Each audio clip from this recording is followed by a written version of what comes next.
করে ভাজি।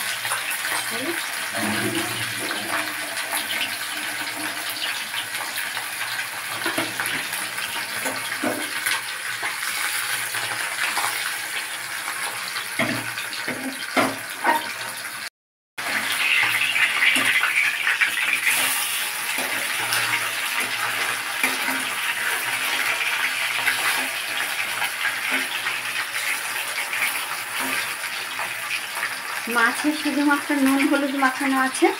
আজকে আমি পার্শে মাছ রান্না করছি, করবো আলু দিয়ে পার্শে মাছের ঝালের ঝোল। তো সেই জন্য পার্শে মাছ ভালো করে ধুয়ে বাজার থেকে কেটে আনা মাছ নুন হলুদ মাখিয়ে রেখে দিয়েছিলাম আধ ঘন্টার ওপর। এবার সর্ষের তেল কড়াই গরম করে নিয়ে মাছগুলো ভেজে নিচ্ছি। তেল সময় লাগে না, তেলটাকে ভালো করে যদি গরম করে নেওয়া যায় মাছ ভাজা ভালোভাবে। আমার মাছ ভাজা প্রায় কমপ্লিট, আর দুটো ভাজতে বাকি, ভেজে নেব। তো মাছ মাছগুলো ভালোই ছিল, 250 টাকা করে কিলো নিয়েছে, বাজার থেকে এনেছে বলে তাই পাড়াতে আরও দাম বেশি, এই 450 মতো আছে। প্রায় ধরুন আপনার 125 টাকা এরকম নিয়েছে। 125 টাকার একটু কম, 120 টাকার মতো নিয়েছে আজকে। মাছটা ভেজে নিয়ে বাকি রান্নাটা পরে করছি। মাছ ভাজার পর যেটুকু তেল ছিল তার উপর আরও একটু সর্ষের তেল দিয়ে দিলাম। এবার আলুগুলোই আগে দিয়ে দেবো,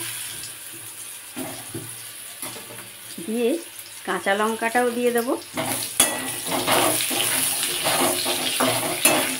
কালো জিরে দেবো, সেটা একটু পরে দিচ্ছি কারণ তেলটা ভীষণই গরম, আর কালো জিরে বেশি ফোড়নের সাথে করে না, কারণ পুড়ে গেলে আবার ভালো লাগবে না, সেই জন্য। এবার আমি কালো জিরেটা এখানে দিয়ে দেবো। আলু মোটামুটি ভাজা হয়ে গেছে, এবার কালো জিরে ফোড়নটা দিয়ে দিলাম। এখনও আমাদের পাড়ায় সবজিওয়ালা এসছে, এসে সবজিওয়ালা ডাকছে, যদিও এর থেকে আমি কমই নিই, মশলার থেকেই আমরা বেশি নিই। আর টমেটো কুচি করা ছিল, সেটা দিয়ে দিই, সাথে সাথে লবণটাও দিয়ে দিলাম। ঝোলে যতটা পরিমাণ লবণ লাগবে সেটা দিয়ে আবার একটু নেড়ে নিই।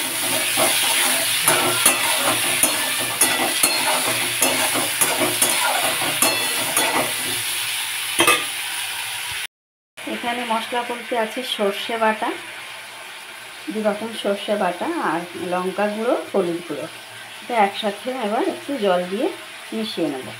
অল্প করে জল দেবো, দিয়ে মিশিয়ে নেব সর্ষে বাটার সাথে।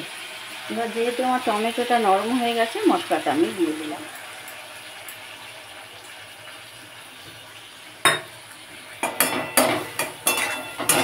সামান্য একটু কষিয়ে নেব, কারণ সর্ষে বাটা বেশি কষাতে লাগে না,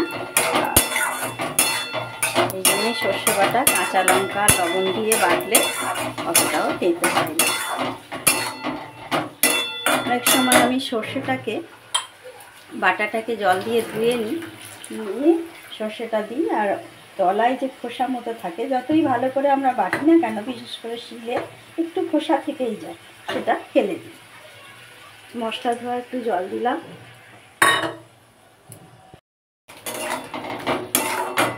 জল দিয়েই মশলাটা কষাচ্ছি যাতে পুড়ে না যায়।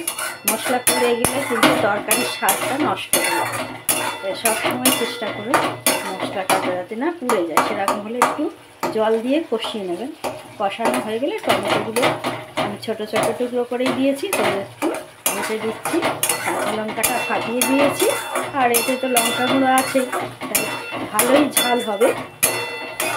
হয়ে যাবে আমার পার্শে মাছের ঝালের ঝোল বা পার্শে মাছের আলু দিয়ে ঝাল। এবার আমি প্রয়োজনীয় জলটা ঢেলে দেবো, কারণ আলুটা তো সেদ্ধ হতে লাগবে, এবং আমি যেহেতু ঝালের ঝোল বলেছি তাই একটু আমার ঝোল থাকবে। ব্যাস, জল দিয়ে দিলাম, এবার আলুটা সেদ্ধ হয়ে যাবে। আমের চাটনিটা বার করে রেখো। আমার আলু দেখছেন, আলু সেদ্ধ হয়ে গেছে খুব সুন্দরভাবে, এবং ঝাল আমি সব দেখে নিয়েছি এই সময়। এবার যেটা করব, মাছগুলোকে দিয়ে দেবো।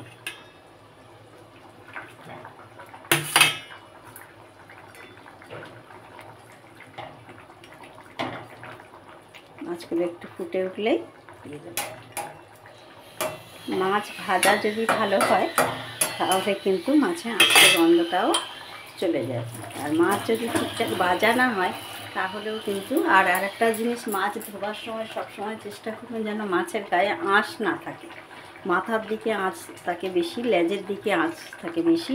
এই আঁশটা যদি থাকে মাছ ভাজার সময় মাছ ফাটে এবং মাছের টেস্টটাও নষ্ট হয়।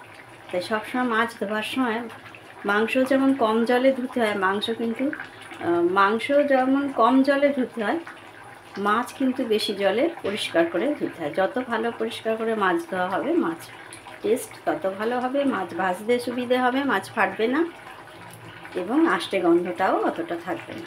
আঁশ থাকলে মাছের গায়ে মাছ তেলে দিলে, গরম তেলে দিলে ফাটতে শুরু করে, মানে চারিদিকে তেল ছিটকাতে শুরু করে। মাছ আমার রেডি হয়ে গেল। অল্প একটু ধনে পাতা ছড়িয়ে দিলাম।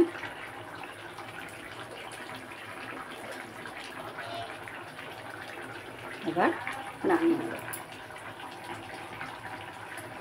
সবাইকে আবারও বলি, আমার এই রেসিপিটা যদি ভালো লেগে থাকে, শুধু আমার এই রেসিপি না, আমার চ্যানেলে যা যা ভিডিও আপলোড করি আপনাদের যদি ভালো লেগে থাকে তাহলে অবশ্যই লাইক, কমেন্ট, শেয়ার করবেন। আর সাবস্ক্রাইব করে পাশে থাকা বেল আইকনটাকে প্রেস করতে একেবারেই ভুলবেন না। সবাই ভালো থাকুন, সুস্থ থাকুন, সাবধানে থাকুন, নিজের শরীরের যত্ন নিন। তাহলে আজকের মতো ভিডিওটি এখানেই শেষ করলাম। এবারে গ্যাস অফ করে মাছটা নামিয়ে নেব। তৈরি হয়ে গেল আমার পার্শে মাছের রেসিপি।